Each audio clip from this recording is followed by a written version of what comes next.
ಒಂದ್ ವಿಡಿಯೋ ಹಾಕ್ತೀನಿ ನೋಡ್ಕೊಂಬರ್ರಿ. ಇರೋದು ಇನ್ನೊಂದು 3-4 ದಿನ. ಇವಾಗ್ಲಾದ್ರೂ ರೇಟ್ ಶೋ ನಿಲ್ಸು, ಇಲ್ಲ ಅಂದ್ರೆ ಹೊರಗೆ ಹೋಗ್ತಿದ್ದಂಗೆ ಬ್ಲಾಕ್ ಮಾಡೋದು. ಅಲ್ಲ ನೀ ಏನ್ ಬ್ಲಾಕ್ ಮಾಡ್ಲಕ್ ಏನ್ ದೊಡ್ಡ ಶಿಲ್ಪಾ ಶೆಟ್ಟಿ ತಿಳ್ಕೊಂಡಿದೇನು? ನೀನು ಬ್ಲಾಕ್ ಮಾಡ್ಲಕ್ ನಂಬರ್ ಯಾರು ಕೊಟ್ರ? ಬಂದಾಳಿಲಿ ಚಪಾತಿ ಕಲ್ಲಿನ ಅಂತ ಮೂತಿ ತೊಗೊಂಡು ನೋಡ.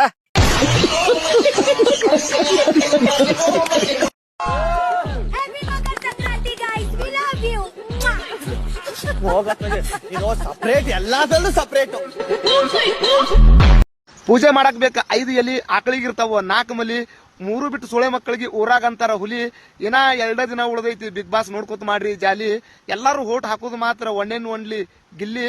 ಆದ್ರ ಗಿಲ್ಲಿ ಬಿಗ್ ಬಾಸ್ ಲಿಂತ್ರ ಹೊರಗೆ ಬಂದ ಮೇಲೆ ಕಾವ್ಯಾಗ ಕಟ್ಟಂಗ್ ಕಾಣ್ತಾನ ತಾಳಿ. ಡೌರಾಣಿ ಇಷ್ಟು ಓವರ್ ಆಕ್ಟಿಂಗ್ ಮಾಡ್ತೀರಾ, ಎಷ್ಟು ಕೊಡ್ತಾರೆ ನಿಮ್ಗೆ? ಯಾರು ಏನು ಕೊಡಲ್ಲ ಅಣ್ಣ. 65,000 ಜನ ಫಾಲೋವರ್ಸ್ ಇದಾರೆ, ಒಬ್ರು ₹1 ಬಿಚ್ಚಲ್ಲ. ಅದ್ಬಿಡು, ನೀನ್ ಹಿಂಗೆಲ್ಲ ಕಮೆಂಟ್ ಮಾಡ್ತಿಲ್ಲ, ನಿಂಗೆ ಎಷ್ಟು ಕೊಡ್ತಾರೆ?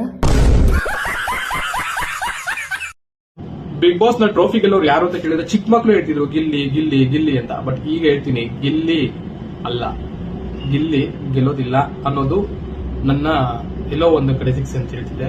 ಯಾಕೆ ಅಂತ ಕೇಳಿದ್ರೆ ಜನಗಳ ಓಟು ಪ್ರಕಾರ ಗಿಲ್ಲಿನೇ ಹೈಯೆಸ್ಟ್ ಇದಾರೆ, ಗೆಲ್ತಾರೆ ಅಂತ ಅನ್ಕೊಂಡಿದ್ವಿ. ಬಟ್ ಈಗ ಟಾಸ್ಕ್ ತಗೊಂಡು ಕೊಟ್ಟು ಅವ್ರಿಗೆ ಅವ್ರು ಫಿನಾಲೆ ಟಿಕೆಟ್ ತಗೊಬೇಕು ಅಂತ ಅಂದ್ರೆ ಅಲ್ಲಿ ಎಲ್ಲೋ ಒಂದು ಕಡೆ ಟಾಸ್ಕ್ ಅಲ್ಲಿ ತುಂಬಾ ಇಂಟ್ರೆಸ್ಟ್ ಇರೋದು ಗಿಲ್ಲಿ ಅಂತ ನನಗೆ ಅನ್ಸುತ್ತೆ. ಹಾಗಾಗಿ ಅವರು ಫಿನಾಲೆ ಕಂಟೆಸ್ಟೆಂಟ್ ಆಗಿ ಬಂದ್ರು ಕೂಡ ವಿನ್ನರ್ ಅಂತ ಆಗೋದು ಬೇರೆನೇ ಇದ್ದಾರೆ. ಹಾಗೆ ತುಂಬಾ ಜನ ಹೇಳ್ತಿದ್ರು ನಿಮ್ಮ ಫೇವರೇಟ್ ಯಾರು ಅಂತ. ನಾನು ಇಲ್ಲಿವರೆಗೂ ನಾನು ಎಲ್ಲೂ ಕೂಡ ರಿವೀಲ್ ಮಾಡಿಲ್ಲ ನನ್ನ ಫೇವರೇಟ್ ಯಾರು ಹಾಗೆ ಹೀಗೆ ಅಂತ. ನನ್ನ ಫೇವರೇಟ್ ನೋಡಿ, ಇವರೇ ನನ್ನ ಫೇವರೇಟ್. ಹಾಗೆ ನಾನು ವೋಟ್ ಕೂಡ ಮಾಡ್ತಾ ಬಂದಿದ್ದೀನಿ. ಹಾಗೆ ನೀವೇನಾದ್ರು ಫಾಲೋ ಮಾಡಿಲ್ಲ ಅಂತಂದ್ರೆ ಹಾಗೆ ಫಾಲೋ ಮಾಡಿ. ನೆಕ್ಸ್ಟ್ ವಿಡಿಯೋದಲ್ಲಿ ಹೇಳ್ತೀನಿ ಯಾರು ವಿನ್ನರ್ ಆಗ್ತಾರೆ ಅಂತ. ಸಿಗೋಣ ನೆಕ್ಸ್ಟ್ ವಿಡಿಯೋದಲ್ಲಿ. ಬಾಯ್. ಎಲ್ರಿಗೂ ನಮಸ್ಕಾರ. ನಾನು ನಿಮ್ಮ ಅಶ್ವಿನಿ ಗೌಡ.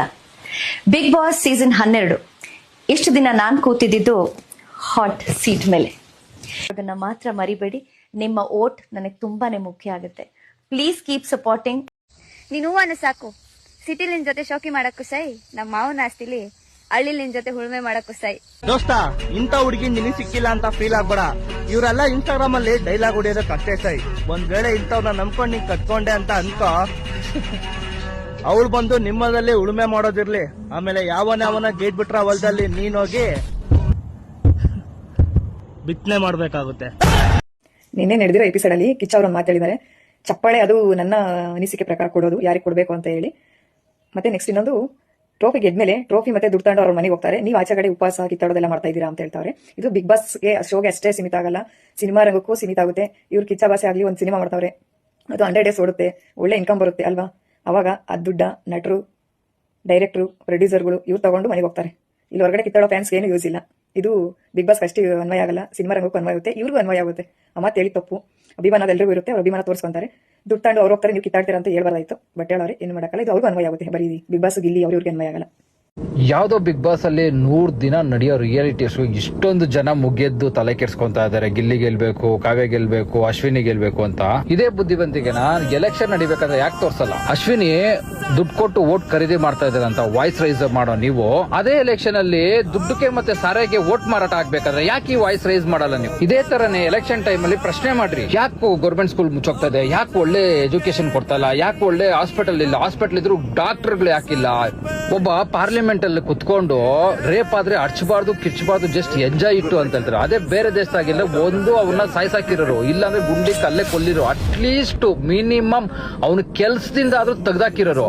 ಇಲ್ಲಿ ಅಂತ ಏನೂ ಆಗಿಲ್ಲ. ಯಾಕಂದ್ರೆ ನಾವು ಇದಕ್ಕೆಲ್ಲ ವಾಯ್ಸ್ ರೈಸ್ ಮಾಡಲ್ಲ. ಯಾವ್ದೋ 100 ದಿನ ರಿಯಾಲಿಟಿ ಶೋಗ್ ಮಾತ್ರ ನಾವು ವಾಯ್ಸ್ ರೈಸ್ ಮಾಡ್ತೀವಿ.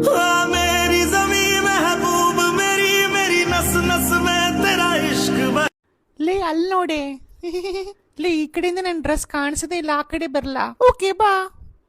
Thank you so much. ಲೇ 1.5 ಲಕ್ಷ ಕೊಟ್ಟು ಹೊಲ್ಸಿರೋ ಬ್ಲೌಸ್ ಅಲ್ಲಿ ಚೆನ್ನಾಗಿ ಫೋಟೋ ತೆಗ್ಸು. ಅಲ್ವಾ, ಅದಕ್ಕೆ ಈ ಕಡೆ ಬಂದೆ. ನೆಕ್ಸ್ಟ್ ಡಾನ್ಸ್ ಬೇರೆ ನಂದು. ರೊಡ್ಡಿಗಿಲಿ ರಾಧಿಕಾ, ತಿಂಡಿ ಮಾಡಿ ಚಂದ್ರಿಕಾ, ಟಪಾಂಗುಚ್ಚಿ ಆಡು ಬಾರೆ. ನಾನ್ ಮದ್ವೆ ಆಗೋ ಹುಡುಗಿ ಸೀತೆ ತರ ಇರ್ಬೇಕು ಅನ್ಕೊಳ್ಳೋ ಹುಡುಗರೆಲ್ಲ ಫಸ್ಟ್ ನೀವು ರಾಮನ್ ತರ ಇದ್ದೀರಾ ಅಂತ ಯೋಚನೆ ಮಾಡಿ.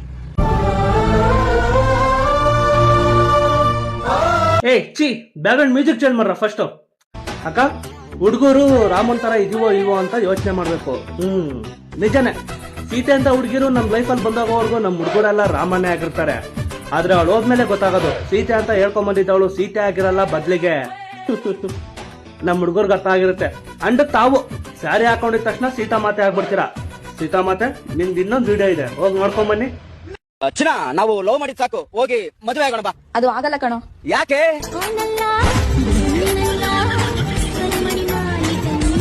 ನೋಡಿದ್ರಲ್ಲ. ಅಂಡ್ ಈ ವಿಡಿಯೋ ಯಾವುದೇ ಸಂಸ್ಕಾರವಂತ ಹೆಣ್ಣು ಮಕ್ಕಳಿಗೆ ಅನ್ವಯಿಸುವುದಿಲ್ಲ. ಬ್ಯಾಕ್ ಗ್ರೌಂಡ್ ಅಲ್ಲಿ ಮ್ಯೂಸಿಕ್ ಹಾಕೊಂಡು ಇನ್ಸ್ಟಾಗ್ರಾಮ್ ಅಲ್ಲಿ ಡೈಲಾಗ್ ಹೊಡೆದ ತಕ್ಷಣ ಕತ್ತೆ ಕುದುರೆ ಆಗೋದಿಲ್ಲ.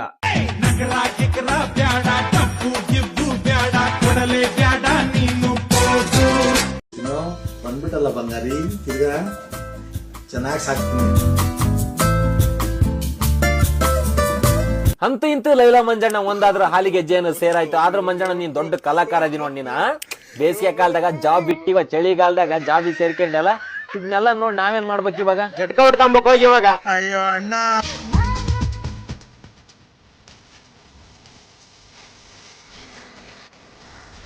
ಅವನು ರಾಜ, ನೀನ್ ದೊಡ್ಡ ಕೋಜ, ನಿಂದು ಹೊಡೆದಾಕ್ಬೇಕಲ್ಲ ಎರಡು ಬೀಜ.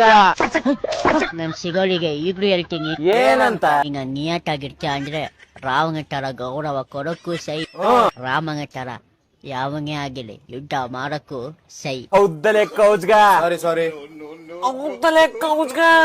ಲೇ ಮತ್ ಯುದ್ಧ ಆಡಕ್ ಹೋದಿ ತುಪ್ಪಿಟ್ಟಂಗ್ ಹೊಡೆದ್ ಕಳಿಸ್ತಾರ ನೋಡಿನ ತಮ್ಮ. ಗೋಲ್ ಹುಡುಕಿದ್ ಸಾಕು ಚಿನ್ನ, ಇನ್ಮೇಲೆ ಗೋಲ್ ಕಡೆ ಗಮನ ಕೊಡು. ಆಮೇಲೆ ಓಲ್ಗಳೇ ನಿನ್ನ ಹುಡಿಕೊಂಡು ಹಿಂದೆ ಬರ್ತವೆ. ಕೋಲ್ ಇರುವವರ ಬಗ್ಗೆ ಕಾಳಜಿ ತೋರಿಸಿದ್ದಕ್ಕೆ ಧನ್ಯವಾದಗಳು. ಅರ್ದು ಶೂಟ್ ಕಟ್ ಹೋಗ್ ಮತ್ತೆ. ನಾ ಇಡೀ ರಾತ್ರಿ ಸ್ವರ್ಗದಲ್ಲಿ ತಿನಿಸಿದೆ ವೀಳ್ಯ, ನಾ ಬೆಳಗ್ಗೆದ್ದು ಕಣ್ಬಿಟ್ರೆ ಕಲಾಸಿ ಪಾಳ್ಯ. ಗಾಳಿ ಗಾಳಿ ಗಾಳಿ ಸುಂಟರ ಗಾಳಿ, ಗಾಳಿ ಗಾಳಿ ಗಾಳಿ ಸುಂಟರ ಗಾಳಿ. ಗಾಳಿ ಬಂದ್ ಕಡೆ ತೂರ್ಕೊಳ್ಳಲ್ಲ. ಇಲ್ಲಿಂದ ನಿಂಟ ಕುಂಕುಮ ಇಡಿ ಆಯ್ತಾ ಮೇಲಕ್ಕೆ? ಯಾರಿಗಿಡಬೇಕು, ನಿಮ್ಗ ಇವ್ರಗ? ಅಯ್ಯೋ ಮಂಗಣ್ಣ ಕೂತ್ಕೊಡಿ, ನನ್ಗೆ ಇಡ್ತೀರ ಇವಳ್ಗಿಡಿ. ಓಕೆ ಸ್ವಲ್ಪ ಕನ್ಫ್ಯೂಷನ್ ಆಯ್ತದ ಕೇಳ್ಕೊಬಿಟ್ಟೆ. ನಿಮಗೆ ಯಾರು ವಿನ್ ಆದ್ರೆ ಇಷ್ಟ ಆಗತ್ತೆ? ನನ್ನ ಪ್ರಕಾರ ನಾ ಇದ್ದೀನಿ ಅಂದ್ರೆ ನನಗ ಅಂತೀನಿ, ಇನ್ನೊಬ್ರನ್ನ ಬಿಟ್ಟು ಕೊಡಕ್ ಇಷ್ಟ ಪಡ್ತಿರ್ಕಿಲ್ಲ. ಯಾಕ ನಾ ಯಾರಿಗೇನು ಕಡಿಮೆ. ಈಗ ಹೊರಗೆ ಬಂದಿದ್ದೀರಿ, ಒಳಗಡೆ ಇರೋರಲ್ಲಿ ಯಾರು? ಒಳಗಿಡೋರ ಬಗ್ಗೆ ಅದನ್ನು ಹೇಳಕ್ ನನಗೆ ಇಷ್ಟ ಆಗೋದು. ಕುಡ್ದಾಗಿಂದ ಮೆಂಟ್ಲಾಗ್ಬಿಟ್ಟವನೆ, ಮೊದ್ಲು ಆಸ್ಪತ್ರೆ ಕರ್ಕೊಂಡೋಗೋಣ ನಡಿಲಕ್ಕ.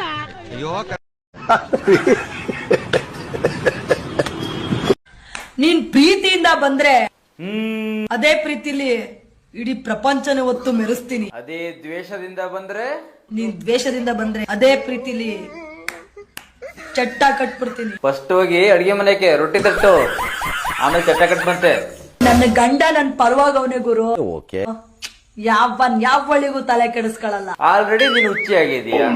ಸಂಬಂಧಿಕರೆಲ್ಲ ದುಶ್ಮನ್ಗಳಾದ್ರೇನು ನನ್ ಗಂಡ ನನ್ ಬೆನ್ನೆಲ್ ಬಂದ್ ನಿಂತವನೆ. ಬೆನ್ನುತ್ತವನೆ ಬೆನ್ಮೇಲೆ. Because that support is main important in the life. Once more. Because that support is main important in the life. Life ಅಲ್ಲ ಅದು, ಲೈಫ್. ಫಸ್ಟ್ ಹೋಗಿ ನಾಲ್ಗೆ ತಿಕ್ಕು.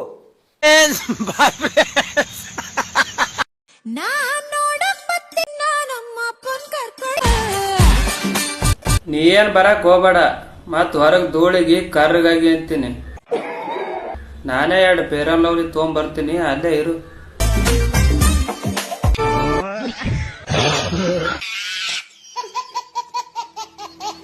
ಹಾಯ್ ಫ್ರೆಂಡ್ಸ್, ದನ್ಗಳ್ದು ಕಸ ಗುಡ್ಸಕನಂತ ಬಂದೆ.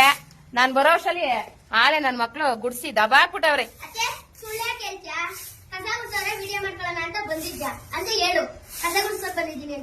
ನಿಜವಾಗ್ಲು ಕಸ ಗುಡ್ಸೋಣ ಅಂತಾನೆ ಬಂದಿದ್ ನಾನು. ನಾನು ಇಂತ ಕೆಲ್ಸ ಮಾಡ್ತೀನಾ ಹೇಳ್ರಿ? ಕಸ ಗುಡ್ಸಕ್ಬಿಟ್ಟು ವಿಡಿಯೋ ಮಾಡಕ್ಕೆ ಅಂತ ಬರ್ತೀನಾ? ಇದ್ ನ್ಯಾಯನಾ? ಈ ಮಾತ್ ನೀವ್ ಒಪ್ತೀರಾ? ನಾವು ಯಾಕೆ ತಗೊಳ್ಬಹುದು? ಈ ಹೊರಗೆ ತಗೊಂಡು ಬಹಳ ನೀವು ಉಪವಾಸ ಮಾಡಿ ತಲೆ ಕೆಡಿಸ್ಕೊಂಡು ಬಹಳ ತಲೆ ಕೆಡಿಸ್ಕೊಂಡು ಈ ಚಪ್ಪಳ ಪರ್ಸನಲೈಸ್ ನನ್ನ ಅನಿಸಿಕೆ. ನಮಗೆ ತಗೊಂಡು ತುಂಬಾ ನಮ್ಮ ಚಪ್ಪಳ ಜೀವನ ಜಾಗೃತ ಎಂದು ನಾನು ಹೇಳೋದಿಷ್ಟೇ. ನಿಮ್ಮ ಜೀವನ ತುಂಬಾ ನೋಡ್ಕೊಳ್ಳಿ, ಕಿಚನ ಚಪ್ಪಳ ಬಗ್ಗೆ ತಲೆ ಕೆಡಿಸಬೇಡಿ. ಸುದೀಪ್ ಸರ್ ಕಿಚ್ಚನ ಚಪ್ಪಾಳೆ ಬಗ್ಗೆ ಮಾತಾಡಿದ್ದಾರೆ. ಹೊರಗಡೆ ಜನಗಳು ಊಟ ನಿದ್ದೆ ಎಲ್ಲ ಬಿಟ್ಟು ನಮ್ಮ ಬಗ್ಗೆ ಎಲ್ಲ ಮಾತಾಡ್ಕೊಂಡು ಕೂತ್ಕೊಂಡಿದ್ದಾರೆ ಅಂತ ಒಂದು ಮಾತು ಹೇಳ್ತಾರೆ. ಅದಾದ್ಮೇಲೆ ನಿಮ್ಮ ಲೈಫ್ನು ನೀವು ನೋಡ್ಕೊಳ್ಳಿ ಹಂಗೆ ಹಿಂಗೆ ಅಂತ ಒಂದು ಮಾತು ಹೇಳ್ತಾರೆ. ನಾನು ಅದಕ್ಕೆ ಕರೆಕ್ಟಾಗಿ ಲಾಜಿಕಲ್ ಆಗಿ ಕ್ಲಾರಿಟಿ ಕೊಡ್ತೀನಿ. ಊಟ ನಿದ್ದೆ ಬಿಟ್ಕೊಂಡು ಯಾರು ಕೂಡ ಮಾತಾಡ್ಕೊಂಡು ಕೂತ್ಕೊಂಡಿಲ್ಲ ಸರ್. ಎಲ್ರಿಗೂ ಅವ್ರ ಅಪ್ಪ ಅಮ್ಮ ಇದ್ದಾರೆ, ಎಲ್ರಿಗೂ ಅವ್ರ ಅಕ್ಕ ತಂಗಿ ಇದ್ದಾರೆ, ಅಣ್ಣ ತಮ್ಮ ಇದ್ದಾರೆ, ಹೆಂಡತಿ ಮಕ್ಕಳು ಎಲ್ಲರೂ ಇದ್ದಾರೆ. ಎಲ್ಲರೂ ಎಂಡ್ ಆಫ್ ದ ಡೇ ಅವ್ರ ಲೈಫ್ನೇ ಅವ್ರು ನೋಡ್ತಾರೆ. ಯಾರು ನಿದ್ದೆ ಎಲ್ಲ ಕೆಟ್ಟು ಯಾರಿಗೂ ಮಾತಾಡಕ್ ಬಂದಿಲ್ಲ. ಅಂಡ್ ಸುದೀಪ್ ಸರ್ ಒಂದು ಮೆನ್ಷನ್ ಮಾಡ್ತಾರೆ, ಕಿಚ್ಚನ ಚಪ್ಪಾಳೆ ಅನ್ನೋದು ನನ್ನ ವೈಯಕ್ತಿಕ, ನನಗೆ ಪರ್ಸನಲ್ ಆಗಿ ಯಾರು ಇಷ್ಟ ಆಗ್ತಾರೋ ಅದಕ್ಕೆ ಕೊಡೋದು ಅಂತ.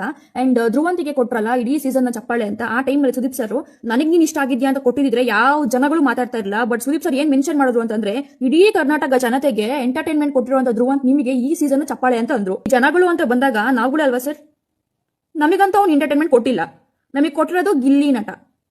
ಅದನ್ನ ಜನಗಳು ವ್ಯರ್ಥಪಡಿಸಿದ್ರು ಅಷ್ಟೇ, ಯಾರು ಊಟ ನಿದ್ದೆ ಬಿಡ್ಕೊಂಡು ಏನ್ ಬಂದಿಲ್ಲ. ಆಯ್ತಾ, ಇದೊಂದು ಕ್ಲಾರಿಟಿ. ಅಂಡ್ ಇನ್ನೊಂದು ಮಾತು ಹೇಳ್ತಾರೆ, ಆ ಒಂದು ಮಾತು ಸಖತ್ತು ಬೇಜಾರಾಗುತ್ತೆ ನನಗೆ. ಏನಂತ ಹೇಳ್ತಾರೆ ಅಂತಂದ್ರೆ, ಗೆಲ್ಲೋದು ಒಬ್ರೆ, 50 ಲಕ್ಷ ಗೆದ್ಕೊಂಡು ಹೋಗೋದು ಒಬ್ರೆ, ಹೊರಗಡೆ ಕೂತಿಯವ್ರು ಯಾರಿಗೂ ತಂದು ಕೊಡಲ್ಲ. ಈ ಒಂದು ಮಾತು ಹೇಳ್ತಾರೆ. ಇಡೀ ಕರ್ನಾಟಕ ಜನತೆ ಅವ್ರು ಗೆಲ್ತಾರೆ, ಅವ್ರು ಗೆದ್ರೆ ಅದು ಅವ್ರಿಗೆ ಸಿಗುತ್ತೆ, ನಮಗೆ ಯಾರು ಕೊಡಲ್ಲ ಅಂತ ಯೋಚನೆ ಮಾಡಿದಿದ್ರೆ ಸರ್, ಇವತ್ತು ಆ ಸ್ಟೇಜ್ ಮೇಲೆ ನೀವು ಇರ್ತಾ ಇರ್ಲಿಲ್ಲ, ನಿಮ್ ಕಂಟೆಸ್ಟೆಂಟ್ಸ್ಗಳು ಇರ್ತಾ ಇರಲಿಲ್ಲ. ಅಷ್ಟೇ ಏನಕ್ಕೆ, ಫೇಮಸ್ ಆಗಿರುವಂತ ಎಲ್ಲಾ ಹೀರೋಸ್ಗಳು, ಎಲ್ಲಾ ಹೀರೋಯಿನ್ಸ್ಗಳು ಯಾವುದೂ ಇರ್ತಾ ಇರ್ಲಿಲ್ಲ. ನೀವ್ ಹೇಳೋ ಮಾತು ನಾವು ಸ್ಟೇಟಸ್ ಹಾಕೊಂತೀವಿ, ಅಷ್ಟು ಅರ್ಥಪೂರ್ಣವಾಗಿರುತ್ತೆ ನೀವು ಮಾತಾಡುವಂತ ಪದಗಳು ಆಗ್ಲಿ ಅಥವಾ ಸೆಂಟೆನ್ಸ್ಗಳಾಗ್ಲಿ. ಬಟ್ ನೀವೇನೇನೆ, ನೀವು ಏನ್ ಇಷ್ಟಪಡ್ತೀರ ಜನಗಳು, ಅವ್ರು ಯಾರು ನಿಮ್ಗೆ ತಂದು ಕೊಡಲ್ಲ ಅಂತಂದ್ರೆ, ಸರ್ ನಾವೇನಕ್ಕೆ ಸರ್ ನಿಮ್ ಫಿಲಮ್ ನೋಡ್ಬೇಕು, ನಾವೇನಕ್ಕೆ ನಿಮ್ಮನ್ನ ಇಷ್ಟಪಡ್ಬೇಕು? ಹಾಗಿದ್ರೆ ನೀವು ನಿಮ್ಮನ್ನ ಇಷ್ಟಪಡ್ತೀವಲ್ಲ ನಾವು, ನೀವೇನಾದ್ರು ನಮ್ಗೆಲ್ಲ ದುಡ್ಡು ಕೊಡ್ತಾ ಇದ್ದೀರಾ? ಇದೇ ಮಾತನ್ನ ನಾವು ಹಂಗೆ ಅನ್ಕೊಂಡು ಕೂತಿದ್ರೆ ಕನ್ನಡ ಇಂಡಸ್ಟ್ರಿಲಿ ಯಾವ ಹೀರೋನು ಇರ್ತಿಲ್ಲ, ಯಾವ ಹೀರೋಯಿನ್ ಇರ್ತಿಲ್ಲ, ಯಾವ ಫಿಲಮು ಬರ್ತಾ ಇಲ್ಲ, ಯಾವ ಸೀರಿಯಲ್ ಇರ್ತಿರ್ಲಿಲ್ಲ. ಬಿಗ್ ಬಾಸ್ ನೀವು ನಡೆಸ್ತಾ ಇರ್ಬೋದು ಸರ್, ನೋಡ್ತಾ ಇರೋದು ಜನಗಳು. ಜನಗಳೇ ನೋಡಿಲ್ಲ ಅಂದಿದ್ರೆ ಯಾವ ಶೋನು ಒಂದು ದಿನ ನೋಡ್ತಿರ್ಲಿಲ್ಲ. ಜನಗಳಿಂದ ನೀವು ಸರ್, ನಿಮ್ಮಿಂದ ಜನಗಳಲ್ಲ. ಇವಾಗ ಯಾವ ತರ ಪೋಟ್ರೆ ಆಗ್ತಿದೆ ಇದು ಅಂತಂದ್ರೆ, ಸುದೀಪ್ ಸರ್ ಅವ್ರ ಫ್ಯಾನ್ಸ್ಗಳಿಗೆ ಹೇಳೋ ತರ ಅನಿಸ್ತಾ ಇದೆ, ನಾನು ಗೆದ್ರೆ ಅಥವಾ ನಾನು ಏನಾದ್ರು ಸಾಧನೆ ಮಾಡಿದ್ರೆ ನಿಮಗೆ ಬಂದನ್ನು ಕೊಡಲ್ಲ, ಸೊ ನಿಮ್ ಜೀವನ ನೀವು ನೋಡ್ಕೊಳ್ಳಿ ಅಂತ ಇಂಡೈರೆಕ್ಟ್ ಆಗಿ ಹೇಳೋ ತರ ಇದೆ. ಆ ತರ ಇದ್ದಿದ್ರೆ ಸರ್ ಕನ್ನಡ ಇಂಡಸ್ಟ್ರಿಲಿ ಯಾವ ಹೀರೋನು ಇರ್ತಿಲ್ಲ, ಯಾವ ಹೀರೋಯಿನ್ ಇರ್ತಿಲ್ಲ, ಯಾವ ಫಿಲಮ್ ಆಗಲಿ ಅಥವಾ ಯಾವುದೇ ಸೀರಿಯಲ್ ಆಗಲಿ, ಯಾವುದೇ ಶೋಸ್ಗಳು ಇರ್ತಿರ್ಲಿಲ್ಲ. ಇವಾಗ ಬಂದು ಕಮೆಂಟ್ ಹಾಕ್ರಪ್ಪ, ನಾವು ಅವ್ರ ಬಾಸ್ ಇವ್ರ ಬಾಸು ಅಂತ. ಏನ್ ಅಲ್ಲ ಗುರು, ಇವಾಗ ಟಾಕ್ಸಿಕ್ ಅನ್ನೋ ಟ್ರೈಲರ್ ನೋಡಿದೆ, ಚೆನ್ನಾಗಿದೆ ಗುರು. ಬಟ್ ಕನ್ನಡದಲ್ಲಿ ರಿಲೀಸ್ ಮಾಡಿಲ್ಲ, ಹಿಂದಿ ಇಂಗ್ಲಿಷಲ್ಲಿ ರಿಲೀಸ್ ಮಾಡಿದ್ದಾರೆ. ಯಾವ ಸೀಮೆ ನ್ಯಾಯ ಗುರು? ಕಿರಾತಕ್ ಅಂತ ಸಿನಿಮಾ ಬತ್ತು, 18 ಸಾರಿ ಥಿಯೇಟರ್ ನೋಡಿದ್ದೀನಿ. ಅದೇ ರೀತಿ ರಾಜವಲಿ ಅಂತ ಸಿನಿಮಾ ಬತ್ತು, 14 ಸಾರಿ ಥಿಯೇಟರ್ ನೋಡಿದ್ದೀನಿ. ಅದೇ ರೀತಿ ಗೂಗ್ಲಿ ಅಂತ ಸಿನಿಮಾ ಬತ್ತು, 5 ಸತಿ ನೋಡಿದ್ದೀನಿ ಥಿಯೇಟ್ರಲ್ಲಿ. ಕೆಲವೊಂದು ಸಿನಿಮಾಗಳು ಒಂದೊಂದು ಸತಿ ನೋಡಿದ್ದೀನಿ, ಕೆಲವೊಂದು ಸಿನಿಮಾ ನೋಡಿಲ್ಲ. ಅದು ಬಿಟ್ರೆ ರಾಮಾಚಾರಿ ಅಂತ ಸಿನಿಮಾ ಬತ್ತು, 6 ಸತಿ ನೋಡಿದ್ದೀನಿ. ಹಂಗೆ ಬೆಳೆಸಿರೋ ನಾವು ಕನ್ನಡಿಗರು, ಬೆಳೆಯ ಗಂಟೆ ಕನ್ನಡ ಬೇಕಿತ್ತು, ಬೆಳೆದಾದ್ಮೇಲೆ ಹಿಂದಿ ಇಂಗ್ಲಿಷ್ ಬೇಕಾ? ಅಲ್ಲ ಗುರು, ಕನ್ನಡದ ಟ್ರೈಲರ್ ರಿಲೀಸ್ ಮಾಡ್ಬೇಕು ಅಂತ ಜ್ಞಾನ ಇಲ್ಲ ವೆಶಿಗೆ. ಅದು ಪಾನ್ ಇಂಡಿಯಾ ಅಂತೆ, ಪಾನ್ ಇಂಡಿಯಾ. 1000 ಗಟ್ಟಲೆ ಖರ್ಚು ಮಾಡಿರ್ತೀವಿ ನಾವೆಲ್ಲ ಕನ್ನಡಿಗರು ಅಂತವ. ಇಡೀ ದೇಶದಲ್ಲಿ ಯಾವ್ದಾದ್ರು ರಾಜ್ಯಕ್ಕೆ ಫ್ಲಾಗ್ ಐತಾ? ಯಾವ್ದಕ್ಕೂ ಇಲ್ಲ, ಬರೀ ಕರ್ನಾಟಕ ಇರೋದು. ಅದು ನಮ್ಮ ಕನ್ನಡಿಗರ ಫ್ಲಾಗು, ನಮ್ಮ ಮೈಸೂರು ರಾಜ್ಯ ಫ್ಲಾಗ್ ಅದು. ಇವತ್ತು ಕನ್ನಡಿಗರಾಗಿ ಕನ್ನಡದ ಟ್ರೈಲರ್ ರಿಲೀಸ್ ಮಾಡಿಬಿಟ್ಬಿಟ್ಟು ಹಿಂದಿ ಇಂಗ್ಲಿಷಲ್ಲಿ ರಿಲೀಸ್ ಮಾಡ್ತಿದ್ದಾರೆ. ತುಂಬಾ ಬೇಜಾರಾಯ್ತು ಗುರು. 100 ಜನ ಬ್ಯಾಡ್ ಕಮೆಂಟ್ ಹಾಕಿ ಪರವಾಗಿಲ್ಲ, ನಾನು ಕನ್ನಡಿಗನಾಗಿ ಟಾಕ್ಸಿಕನ ಸಿನಿಮಾ ಖಂಡಿಸ್ತೀನಿ ಗುರು. ನಾನು ನೋಡೋದೇ ಇಲ್ಲ, ಅದೇನಾರು ಆಗಲಿ.